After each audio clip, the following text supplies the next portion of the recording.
Go Yard.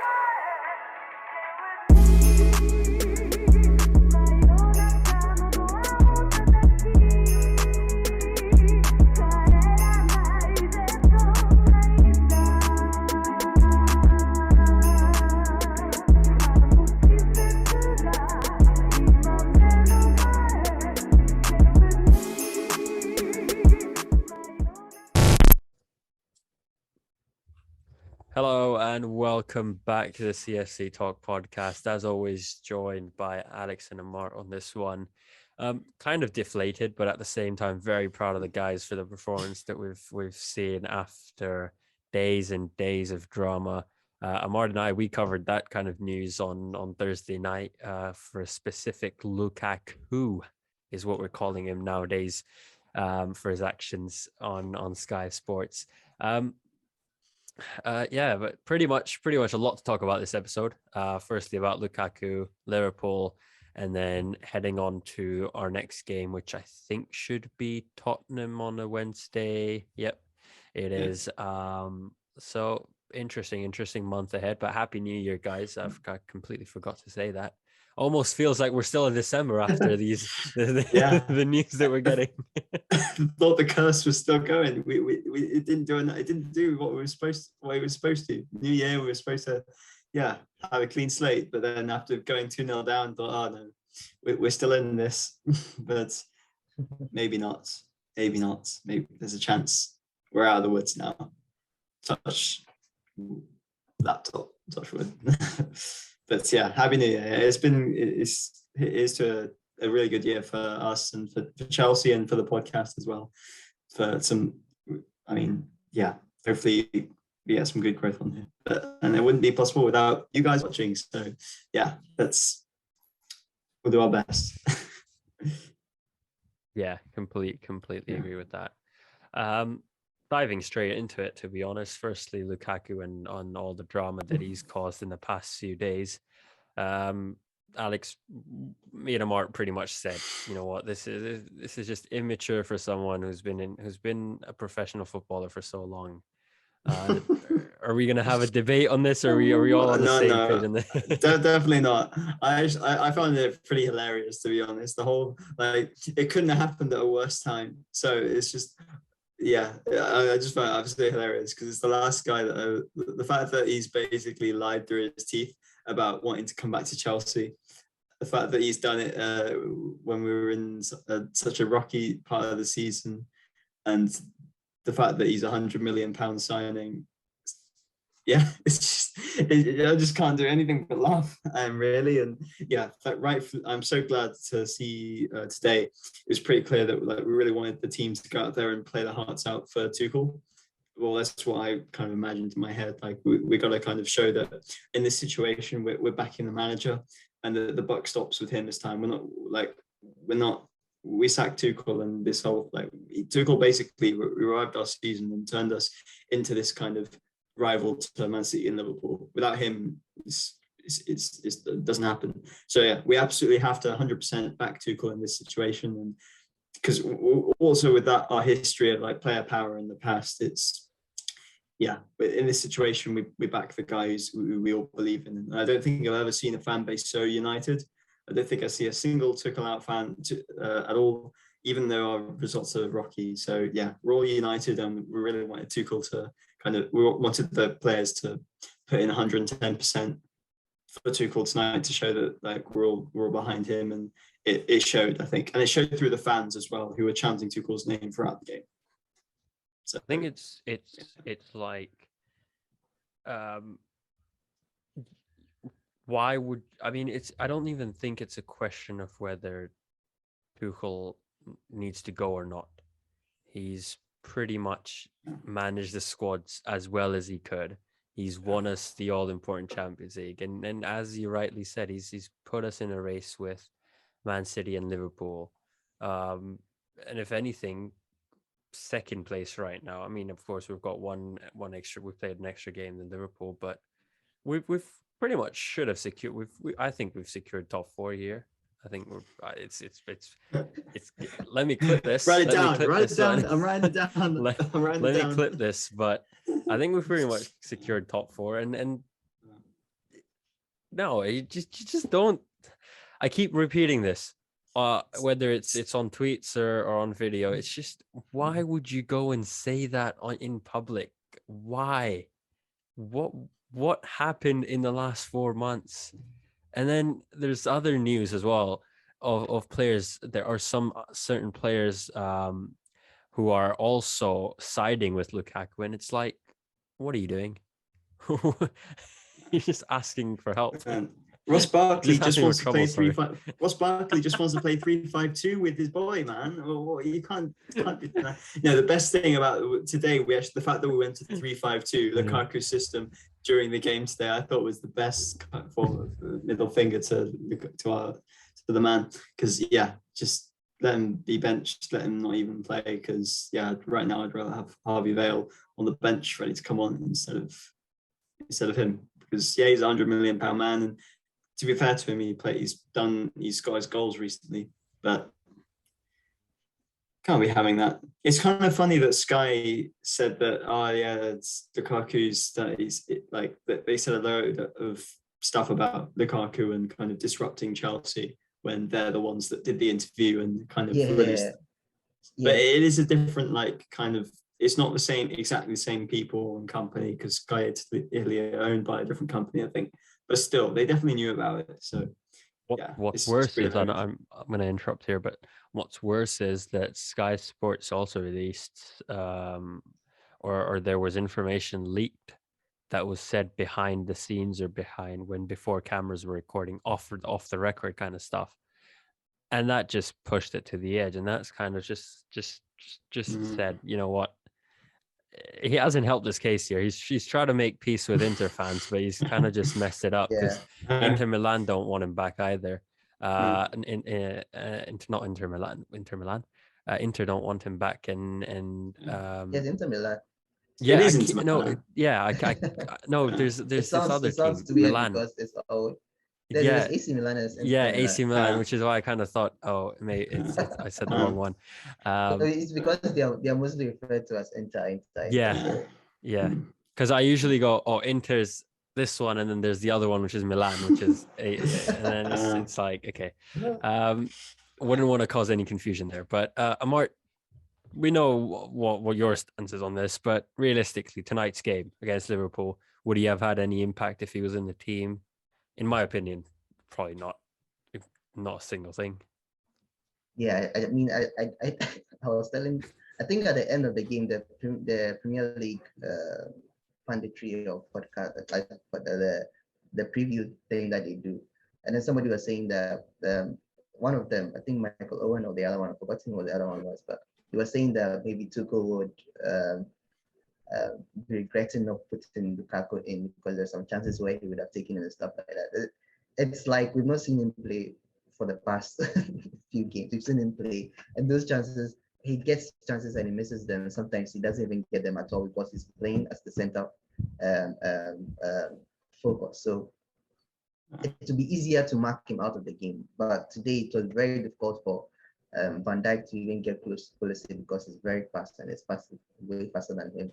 Lukaku, he would have gone toe to toe because he would have seen more of a challenge. Like, I don't know whether, I think defenders like it when they are going up against this kind of big name defenders. They like when they're going up against big name strikers because it proves a point. Like the first game that we played against them, there was this talk about how Lukaku play against Van Dijk. You could see that Van Dijk had that in mind and he completely marked him out of the game. And he would have done the same as well. But today, it seems like the way Pulisic and Mount and Havertz were rotating the middle points there, it got him confused. And the way the goal even came, he was nowhere close to Pulisic. And that run that Pulisic made, I don't think Lukaku would have been in that position to even make that run in the first place. He would have been near where Havertz is playing, and he would have been next to Van Dijk. He would have easily marked him out or blocked that pass from coming through. So yeah, I don't think he would have won this game or anything. Like, what's he going to do? Score 3 goals? He's not going to score 3 goals. So if he scores a hat trick next week, Coming for you. No. I think Well, I mean, against Liverpool, he was not going to score 3 goals. So if he will play next week, if he plays next week, fine. But I don't even think we'll see him playing next week too. If he doesn't apologize or make a formal apology or anything like that, I honestly don't think he's going to be playing, because the fans are going to get him if he doesn't apologize. The fans are definitely going to get him. Definitely. So he should apologize, make it sincere, not the typical YouTube apology or apology style and start crying. Like, you should make it very sincere, because he can, if he really regrets it, fine. But yeah, we wish you play again, but with this kind of behavior, if it still remain the same, then bench him or kick him out. There's the door. But you know what he needs? He needs to do another interview in England to kind of, if he had the initial idea to kind of make peace with Inter Milan fans. So I think he needs to have the same energy and do what one now for Chelsea fans. Apparently, he was the one who had the idea to do that first interview. So do the same thing, like you're saying. Do the exactly. Same thing with Chelsea. After that, he goes on and he has a conversation with Tim Howard, not saying that anything's wrong with it or anything. No. And he talks about how he's got this meeting on a Monday to discuss details and everything.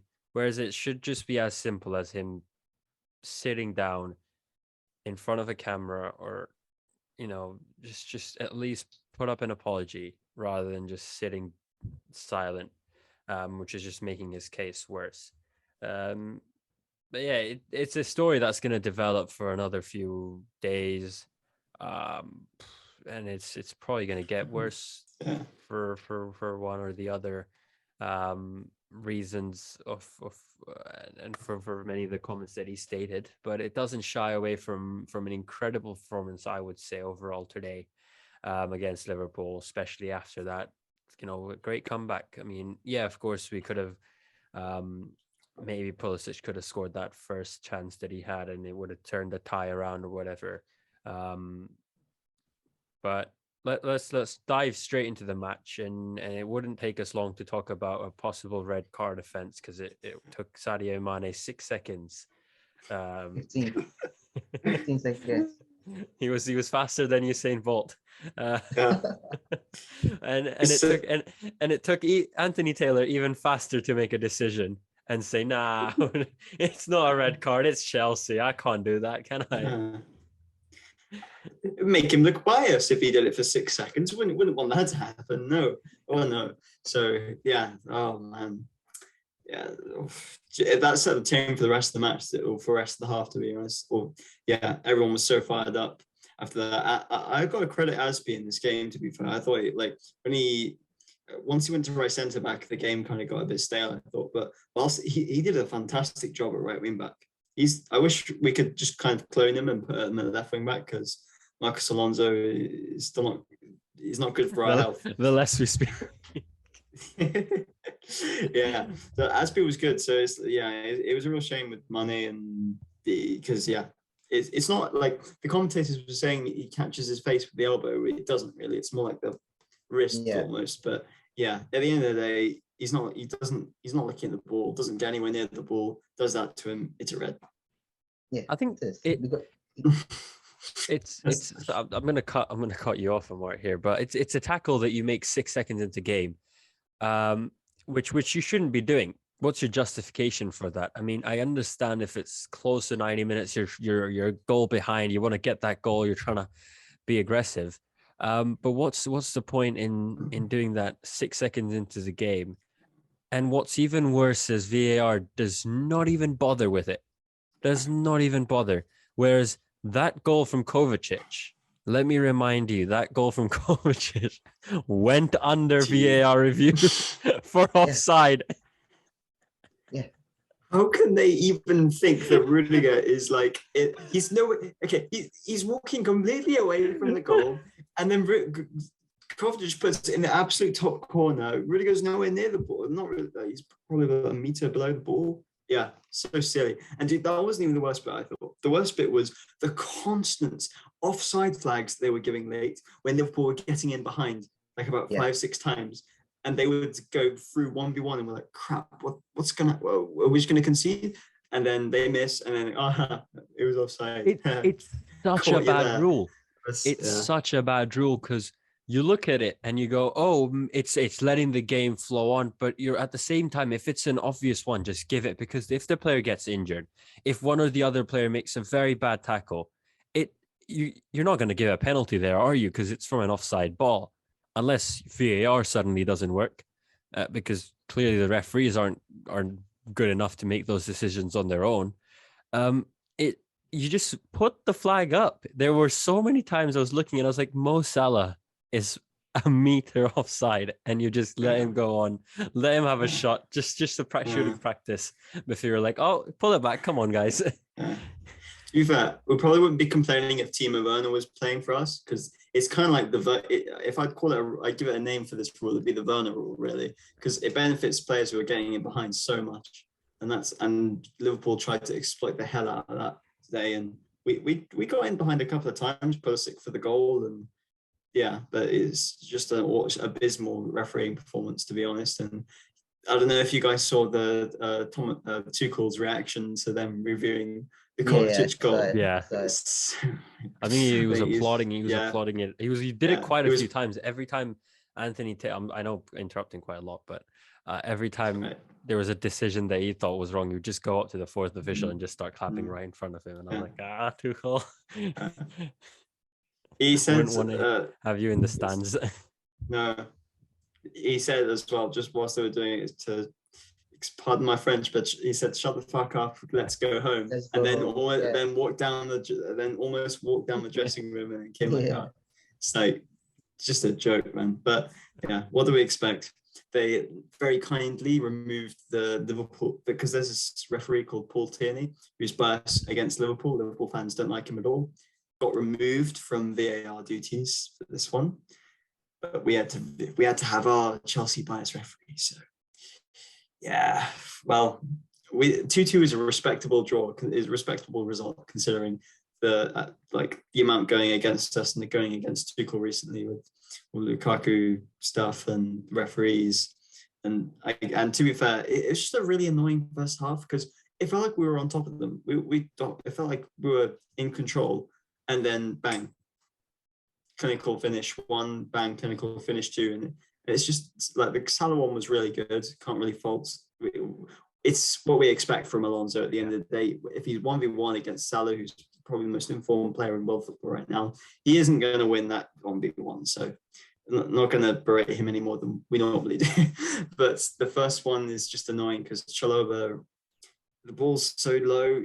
There's no need for you to drop down and try to header it into the ground. Just a silly mistake. But he's young and he's not played a massive amount of huge games in his life, so we can forgive him for that.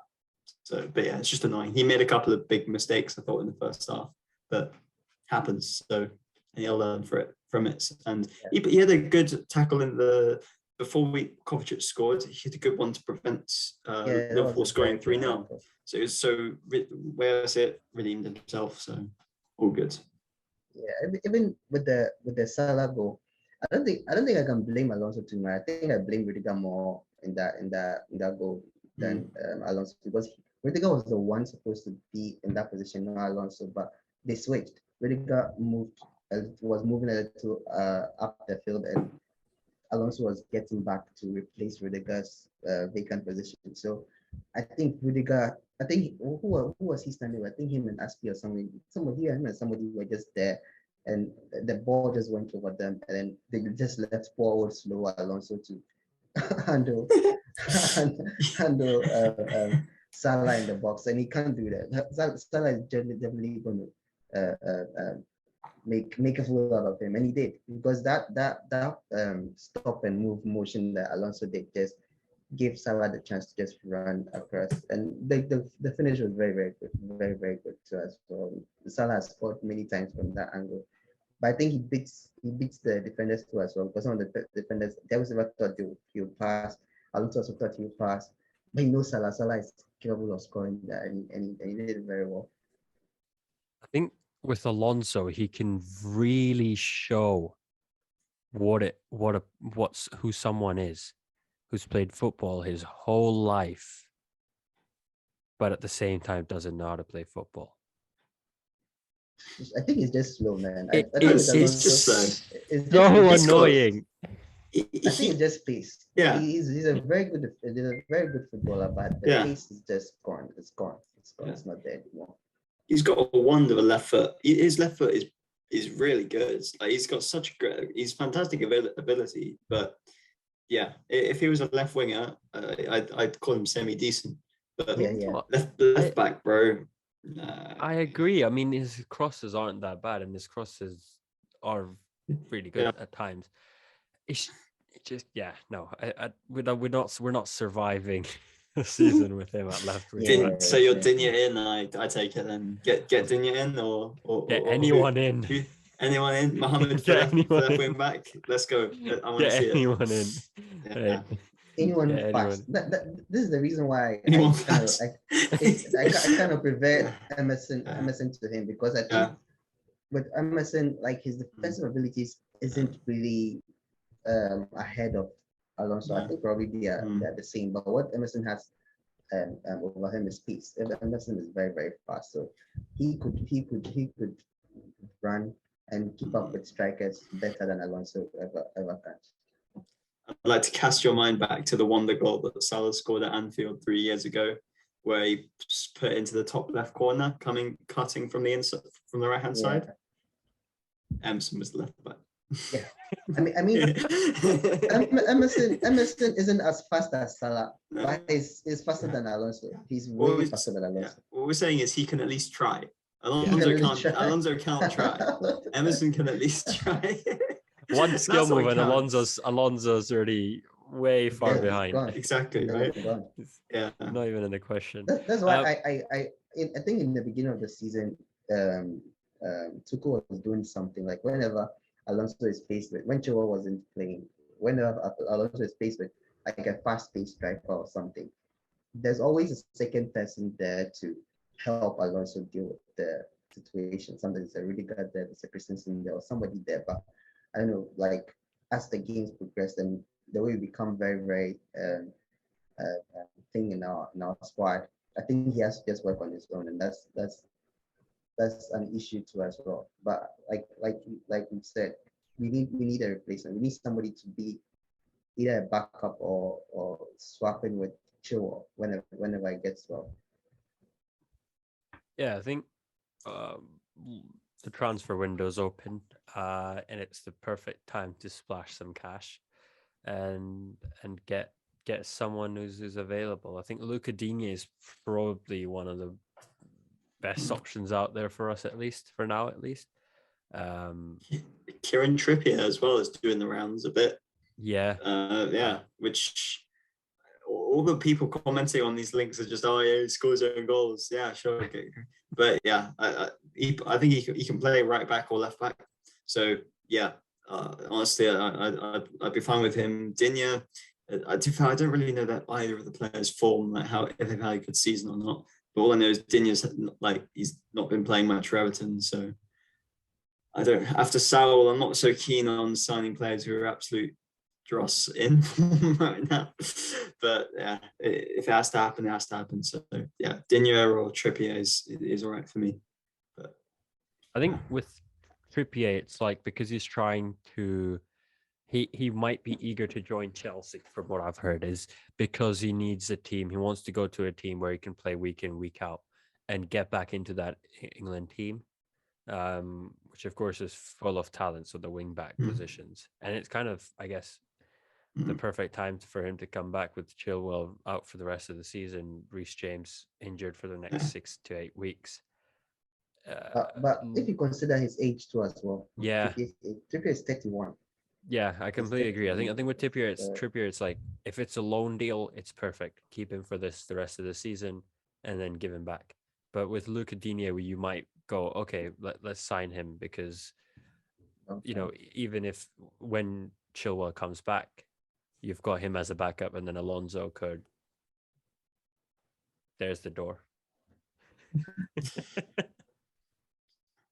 Man, probably miss Chilwell so much. We miss both the guys really today, but Yeah. it's before we kind of get into, I guess, second half, and I kind of went a bit stale after that just throw right at the first half. We got to talk about the man of the moment, the 10 out of 10 guy today, Mateo Kovacic, who we finally got one right. We made a poster about someone and they played well.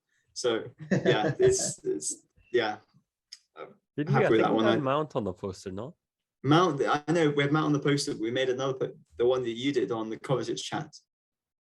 Right. Yeah. So, Oh, yeah. so we made a poster on someone, and then they played well.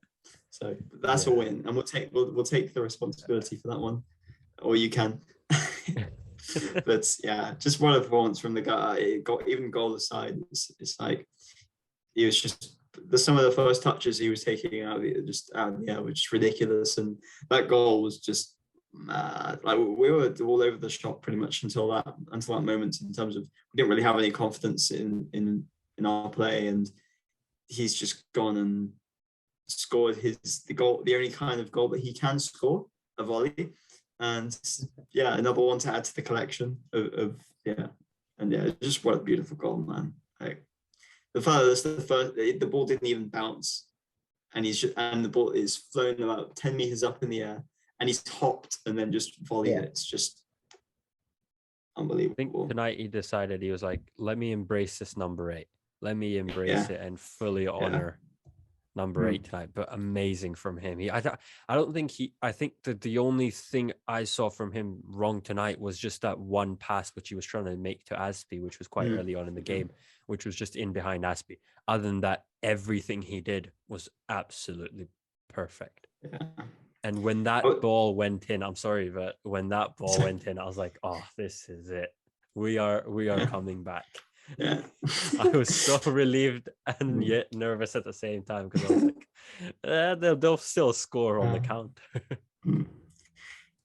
Yeah, and then when Pulisic got his as well, with great play with Kante slipping him in, because Liverpool was playing such a high line. It's like that, it was there for the taking, and Van Dijk was not covering for some reason. Van Dijk, like in general, they don't really cover each other, their centre backs. So yeah, that was really weird to see him just kind of watching Pulisic go towards goal, and wonderful finish from him as well to take it over the keeper with his weak foot. So that was lovely. But yeah, it's just Kova, man. Yeah, I was doubtful today about like the whole Kante Kovacic midfield. You don't really see that much of it, and it's not, in the past, it's not been amazing. Normally when we play Kante Kovacic, we're like, oh, we miss Jorginho. But with Georgie being a bit tired, I think, and Kante and Kova play just, can't really sugarcoat it or anything. Kante and Kovacic both were absolutely amazing, with Kovacic man of the match.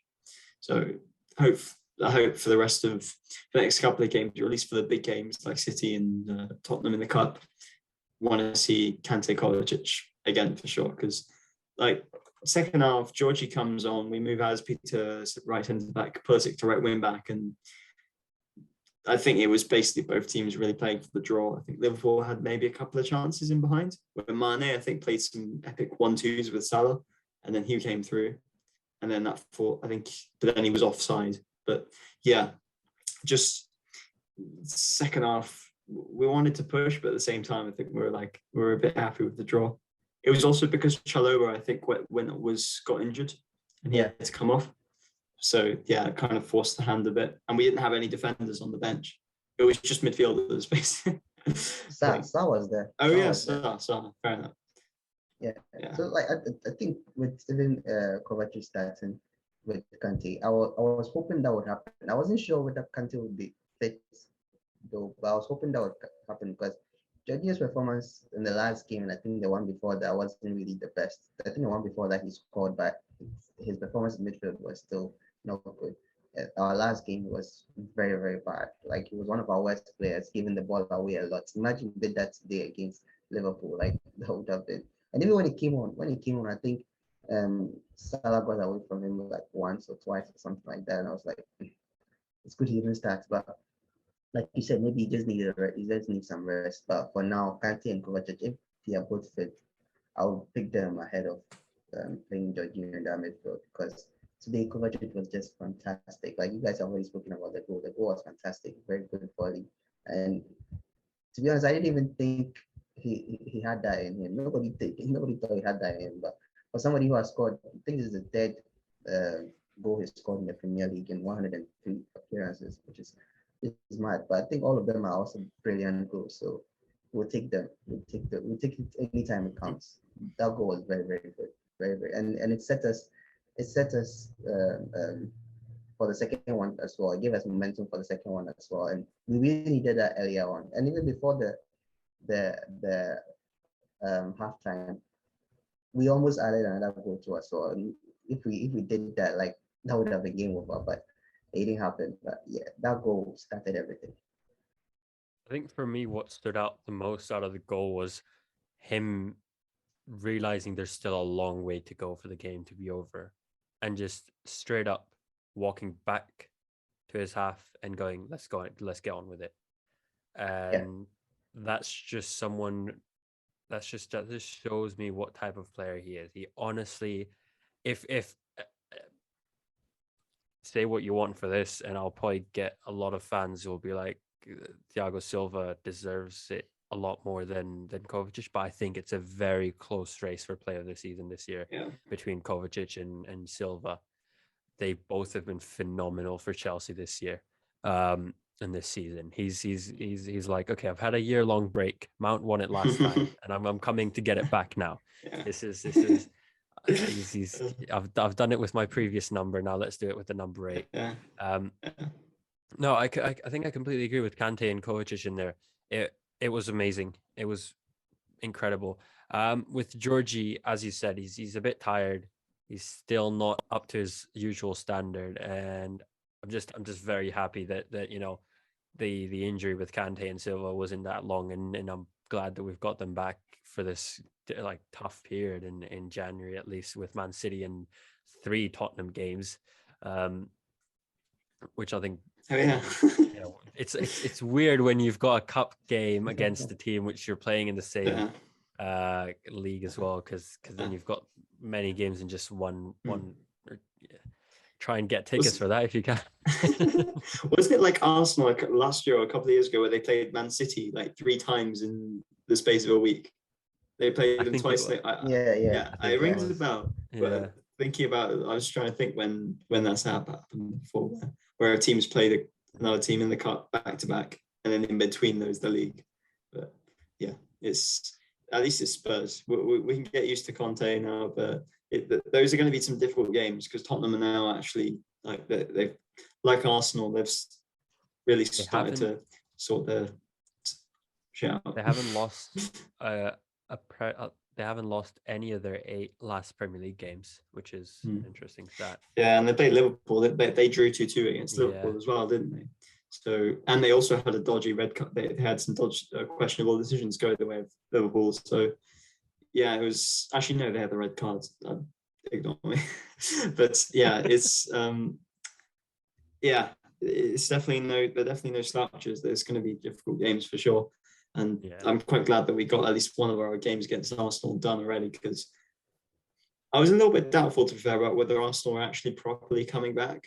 Are they actually good now? They've done this in the past where they win like 8 games in a row. They've not beat any of the top 4 teams. No, but neither have we, really man. Well, yesterday. Amart, I don't know if you saw yesterday's game, but they played really well. They stuck on to like if it wasn't for the red card, I think Arsenal would have scored a second and gotten away with a win there. I think they played really well, considering Man City running away with the title and winning every game they can comfortably. They played really well, and it was a last minute goal by Man City as well. So there's not much they could have done there. But you can't really ask much from Arsenal anyways, as a Chelsea fan.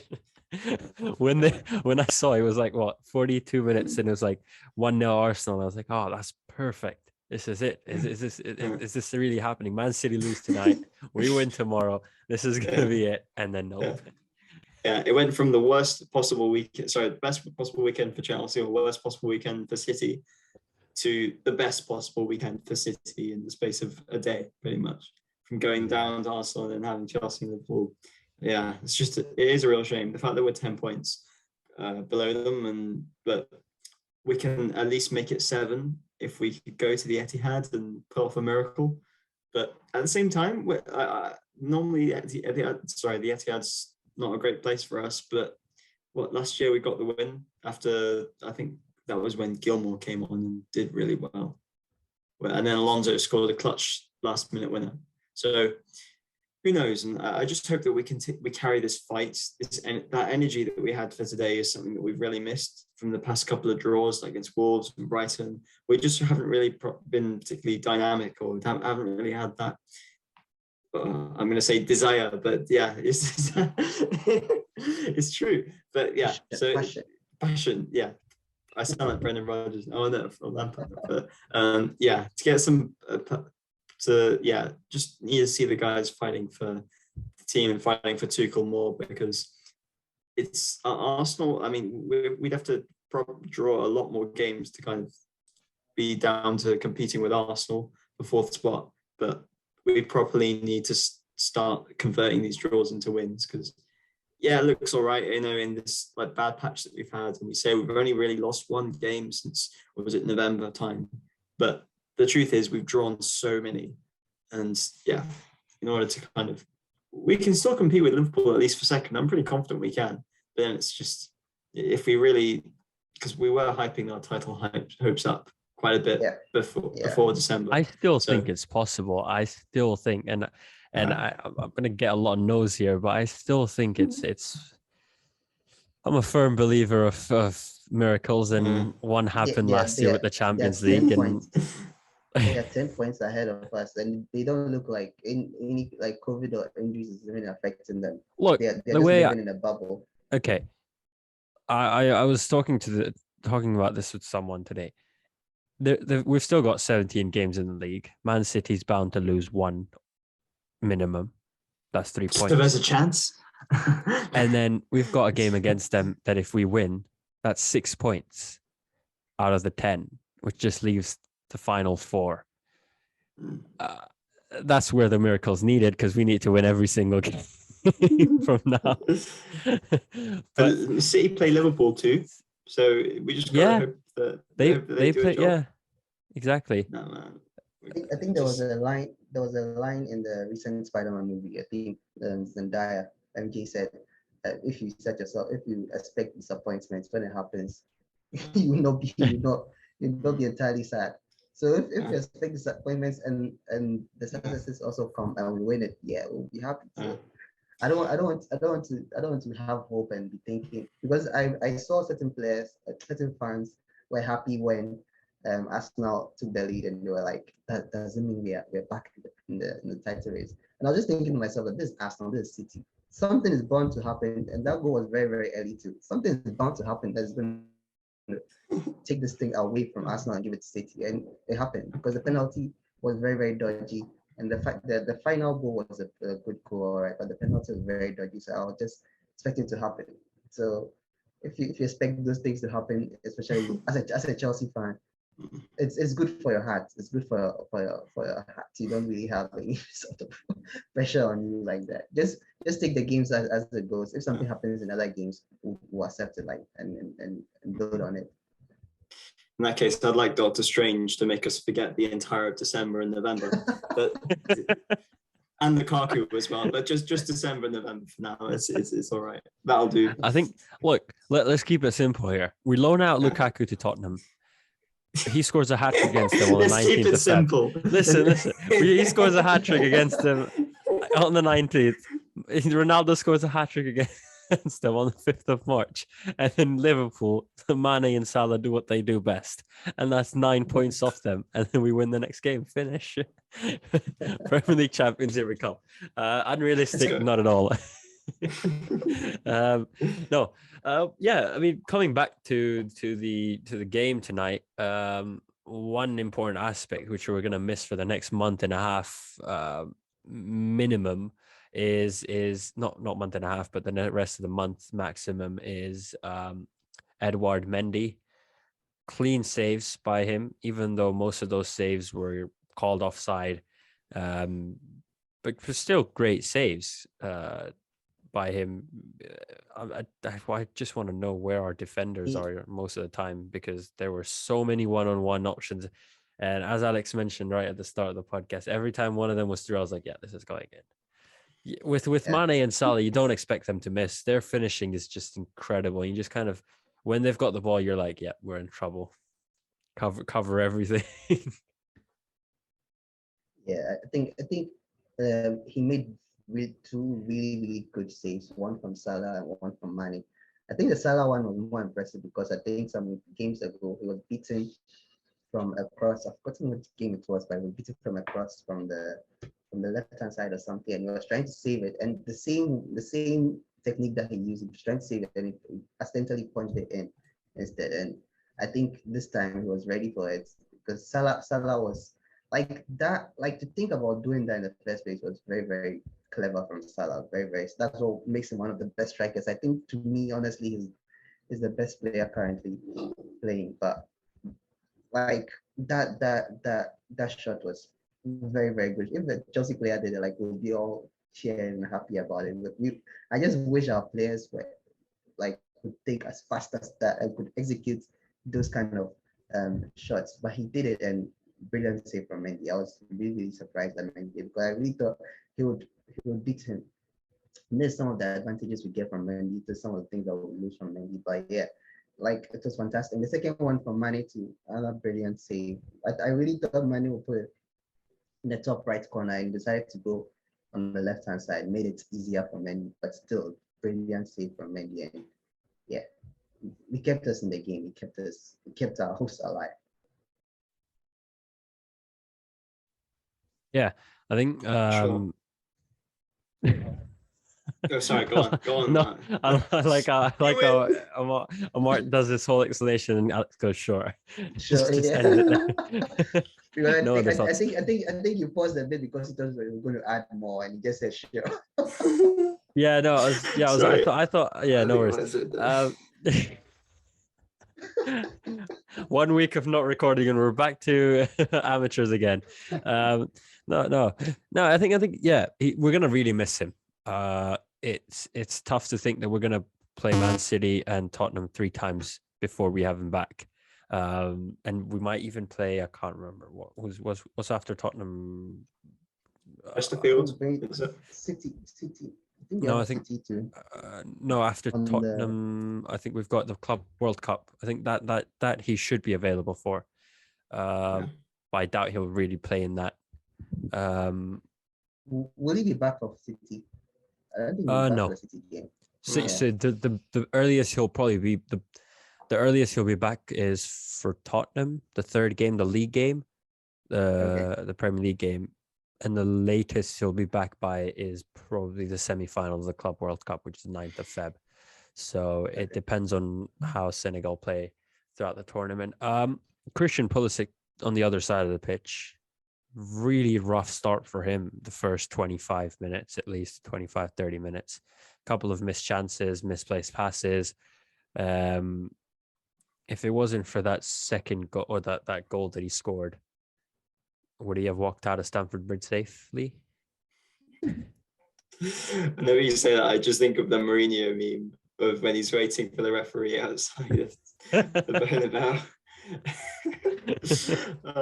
Yeah, it's just all of our attackers, man, right now.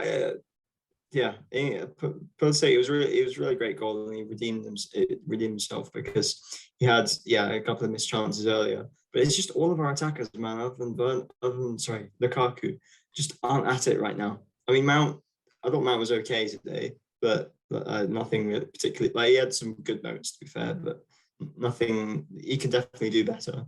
But then Havertz is that's actually someone that we haven't talked about at all today, and probably good reason. There's been other much more interesting topics to talk about, but I'm getting a bit sidetracked from Pulisic, so we'll talk about that later. But yeah, Pulisic's, I thought it was just a well taken. I don't really remember much he did really other than the well taken goal and the misses. So when he went to right wing back, nothing really. It was a pretty weird change, I thought. Like, in terms, I mean, I guess it made sense, but we went to a 3-5-2 with Mount and Hudson-Odoi at top, and that just nothing really happened because Havertz came off Hudson-Odoi, I think. Yeah. Yeah. And nothing really happened after that. And 3-5-2 with Mount Hudson-Odoi up top is not it, I don't think. So yeah. With the sorry, so I'm just saying with the way we're playing, like Pulisic should have rather gone after. yeah, 100%. Because it's just, yeah, I guess he had to do something though. Because Havertz today, it's been the case for a while now. I think he had a good game. I remember it was the last good game I properly remember from him was the Southampton one that me and Mohammad went to. And that was what, 3 months ago or so. I genuinely don't remember him putting in a great performance since. He's just, I'll be the first guy to back him, but he's just not been showing it really recently. And today was just another case of he was up top and didn't really, just not really himself, I guess. But yeah, just not really much to report on him. He had a pretty quiet game. So yeah, it's by the standards that we have to, that we're judging our wingers by. Pulisic, well done to you because you got your goal, even though you missed some chances. But at the end of the day, got the goal. That's all that really counts. And we need more of that from him, from Havertz and Mount and whoever else is playing in the wings spots right now. I think when that one-on-one chance happened for the second goal, I was just I crossed my fingers and I said, please just go in. I don't care how, just go in. And I think as soon as that went in, I was like, perfect, this is it. I kind of expected more in the second half from Chelsea or Liverpool, but as Alex said, I think both teams were pretty much like wanting to go for that win, but at the same time wanted to also make sure that they weren't getting nothing out of this game, which is why neither of them pushed as much as they did in the first half to each other. The other factor, which I think was a big factor, was the fact that most of our substitutions now are because we've got an injury on the pitch, or because we've got to replace a player on the pitch because of precaution or an injury, rather than a tactical one, rather than not a fitness one, but as a stamina one where you need fresher legs in an area. In terms of that, and Tuchel's addressed it as well. Tuchel said how he's wanted to do changes which would affect the game tactically, but he can't because he's got to bring on Jorginho for Chalobah because of injury and so on and so forth in other games, which is probably why we're not playing as well as we did in the second half during the start of the season than right now, at least in my opinion. Yeah, I think he was interviewed by this Sky Sports or something regarding the Lukaku thing, and then I think the ending of one of the last questions they asked him was that does he think that nowadays he's always handling like crisis or something, and it was like because it's not COVID, it's not injuries, it's something else, and like the Lukaku issue and all that. So I think it's definitely been tough for us in terms of injuries and COVID and everything, but it's something that we really hope changes, because you can't really prevent a player from getting injured. You can't, but we just have to hope that it doesn't become regular, especially in this month. It was very regular in December. We hope it doesn't happen like that in January, because our biggest fixtures are also coming up, plus the Club World Cup, then Champions League comes back, and then so we need at least, we are not going to have a full squad. We are not, so because there are some players that are injured long term. So we need at least like almost close to full squad, like 70-80% of the squad to be fit, so we can rotate them in all these games, because we still have the Carabao Cup, the FA Cup. We still have a lot of games to go, so it's going to be a difficult one coming up, but we'll have to push through and just hope that no player gets injured anymore. I think, we're still in 6 competitions or five competitions at least. I think. Yeah, and all of them. In all of them. We haven't been eliminated from any of them yet. Yes. Carabao, FA Cup, Premier League, Champions League, Club World Cup. Yeah, 5. 5. Yeah, so I mean, realistically, we're right up there, favorites for the Club World Cup, FA Cup, Carabao Cup. There's no one who can deny that, and it's just a case of how far we can get in the Champions League and the Premier League, and how well we can use our squad in those fixtures. Because realistically, we talk about kind of moving on to Tottenham, which we've got in 2 or 3 days. We're going to have some rotations. We can't play the exact team we played tonight, can we? Yeah. And risk injuries, because we've got Man City just not even a full 3 days after it, less than 3 days, just about 70 hours after Tottenham. So it's like, who do you rest, who do you not play? And the first person that would come to my mind is N'Golo Kante. Yeah, sure. If you want to run riots at Man City, you need to rest that man and put him against Kevin De Bruyne on Saturday afternoon. It's going to be sorry, go on. Like I was just saying that I honestly hope we bring in more of the youth players too as well for the Carabao games and the FA Cup games.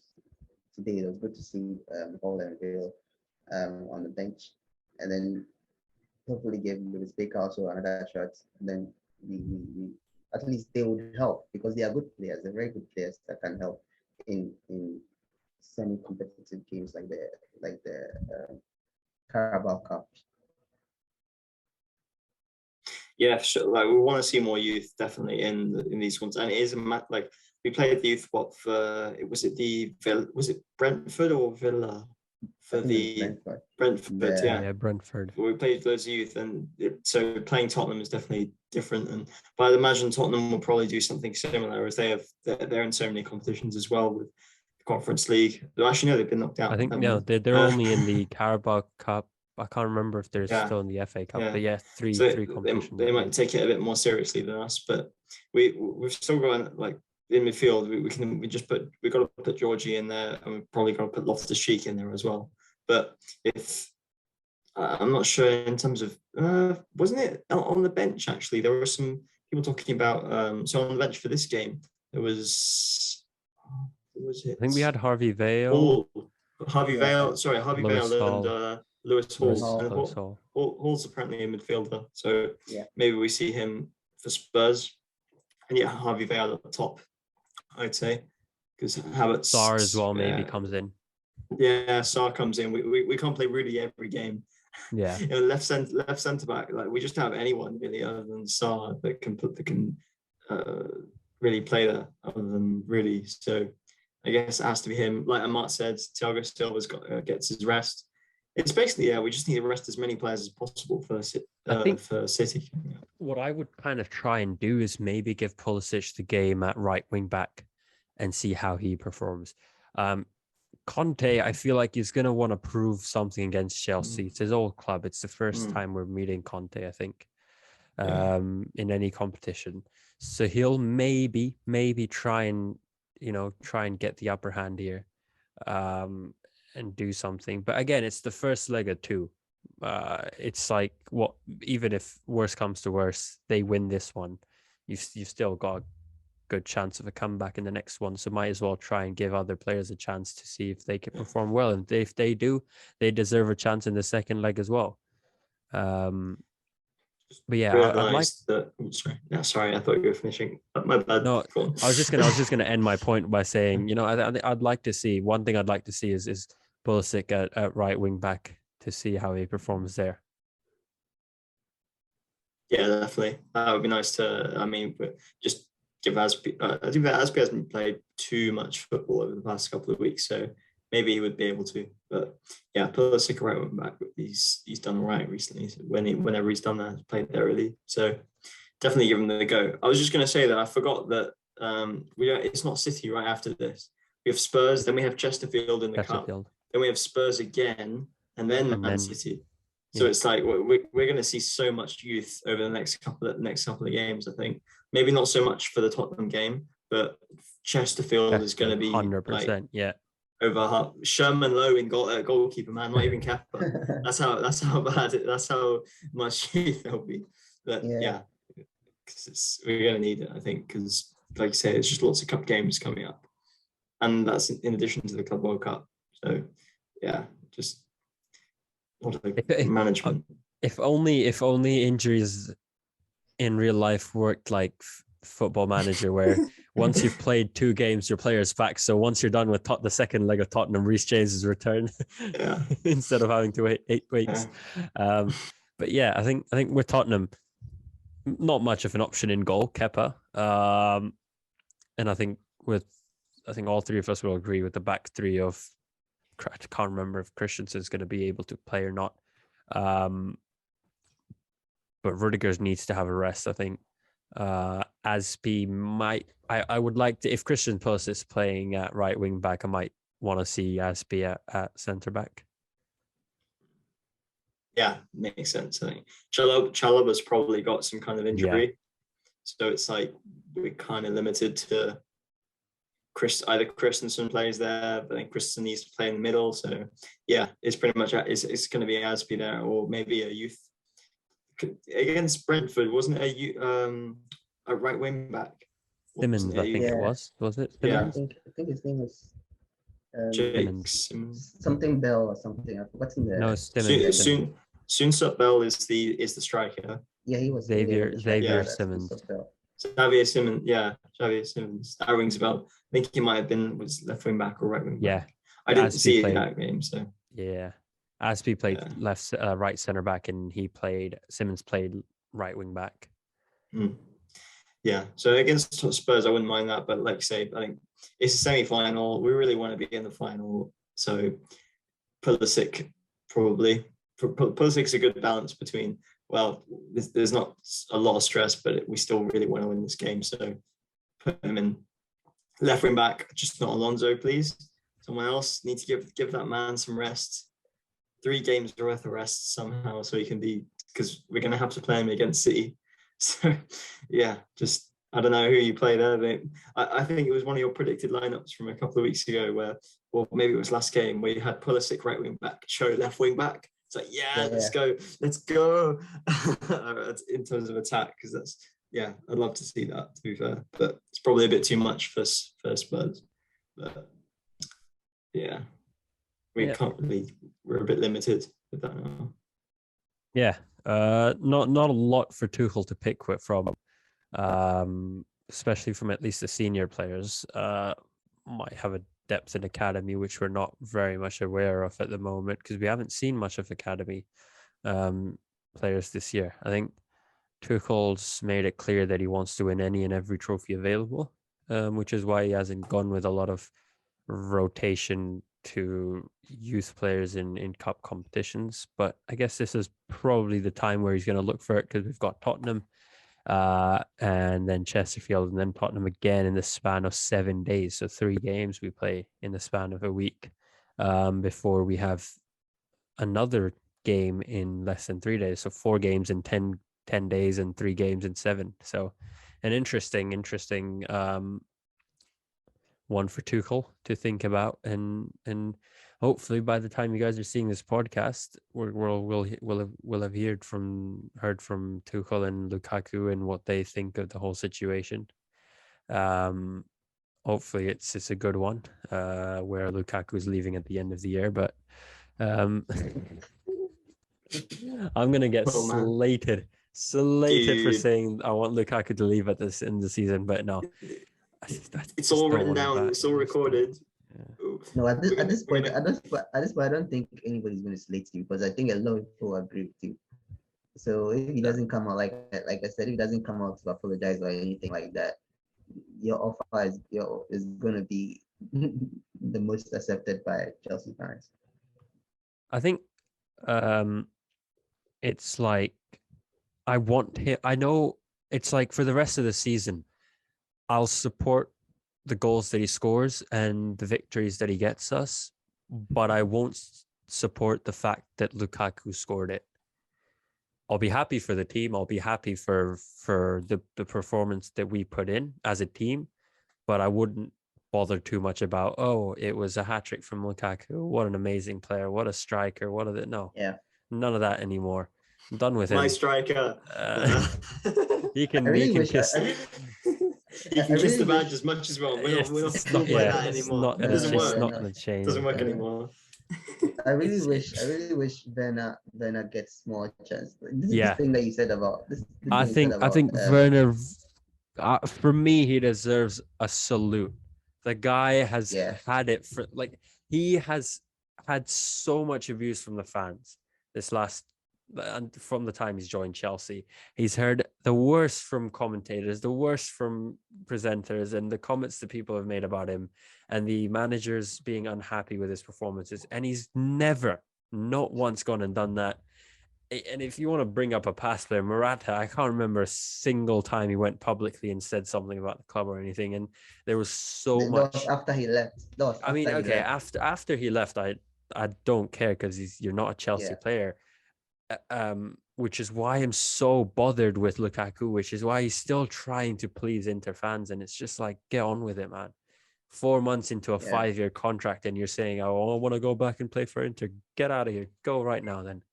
I want to see Inter bid. I wanted to attempt to make a joke at the crest thing, but you took it away from me. So Which one? You took the opportunity away. So I was just going to say that even Werner, when he misses points in the badge, he still plays more for Chelsea than Lukaku, who kisses the badge. So